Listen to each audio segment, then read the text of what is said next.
So, hello friends, this is your function generator which we are going to use for practicals in a code generator which I purchased before 5 years. It is the Scientech 4061. Then it is a 3 megahertz function pulse generator with 40 megahertz frequency counter. Okay, I hope it is visible that it is a Scientech 4061 model. Then 3 megahertz function pulse generator with 40 megahertz frequency counter. This is a front panel of a function generator. So first we have to observe how many input and output buttons are available. So this is a power supply. This is we are going to use for on and off. This is main thing. Okay. Then this is your input, FM input, that it is a maximum 2 volt peak to peak. This is very important.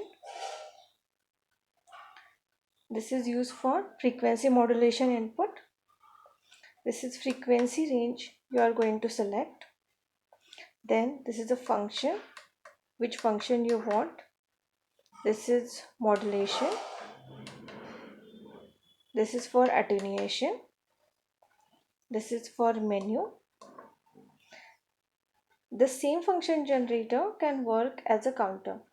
So this is a external button or this is a counter button that the same function generator is going to work as a function generator as well as frequency counter. This is used for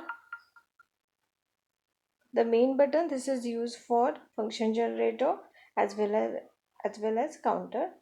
This is duty cycle button, then frequency variable, amplitude variable, and this is DC offset. Now it is off, but by moving this, I hope you are listening there's noise, that tick, that means it is on or off, and this is your output. Now I am removing this. The output of a function generator is a maximum 20 volt peak to peak when it is open circuited. Okay, and the resistance of this function generator is a 50 ohm. This is very important when you are using frequency matching. When you are using impedance matching, then this is very important, that function generator impedance how much. So it is a 50 ohm. Okay, this is the cable which we are going to use for connecting function generator to your circuit.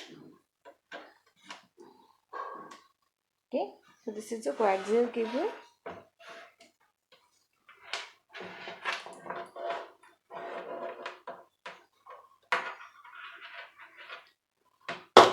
And this is a connector. So it's good that we are having this connector, or you are having BNC to BNC connector. Okay, so mostly I use this to PCB. So it is very important that positive negative terminals.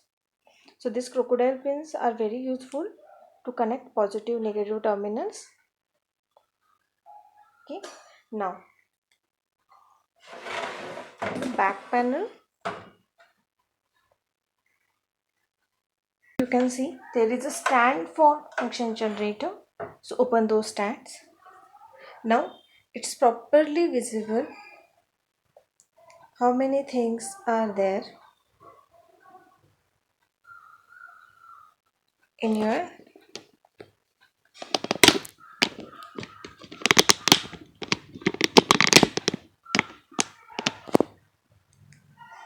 power supply.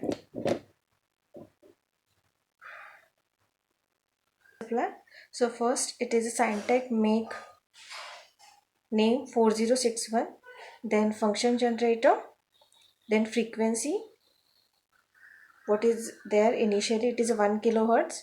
Okay, then waveform is a sine by default, modulation is off, Attenuation is 0 dB. So remember this default configuration of this function generator, that by default without pressing any button the frequency is a 1.08 kilohertz, then sine wave modulation is off, and attenuation is 0 dB.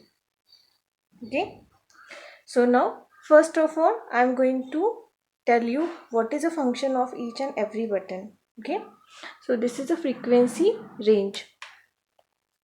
So 330 kilohertz, then 0.3 mega, then 3 megahertz, then 3 hertz, then 30 hertz, 300 hertz, and 3K. Again the same. So this is how it is changing. Again I will show you 3K, then 30K, 0.3 mega, 3 mega, then 3, 30 hertz, 300 hertz, and 30K. It is a 3 megahertz function generator. So it is changing like that range. Okay, then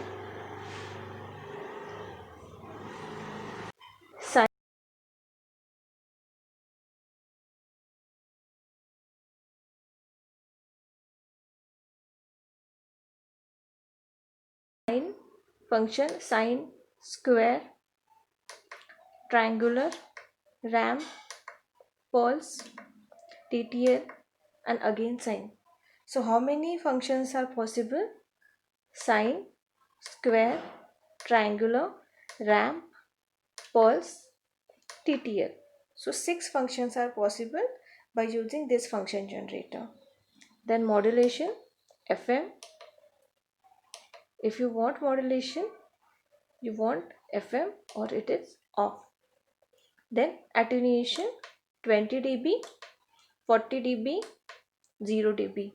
So if you want to attenuate the waveform, or for some practicals we want input is in millivolt, so at that time 20 and 40 functions you can use. Okay, so I'm making it is 0. Now menu. So menu, you want frequency counter or you want function generator. So here is a now frequency counter. Input is not there for frequency counter, that's why it is a 0. So now it is a 1.48. It is a frequency generator. It is a frequency counter. Okay, now again function generator. What is going to happen by duty cycle? So for seeing this change we want a CRO. If we connect the CRO, then you can see that there is a duty cycle from 10% to 90% is going to vary. Then frequency variable, if you can see that frequency variable, the frequency is changing 1.74, 1.83,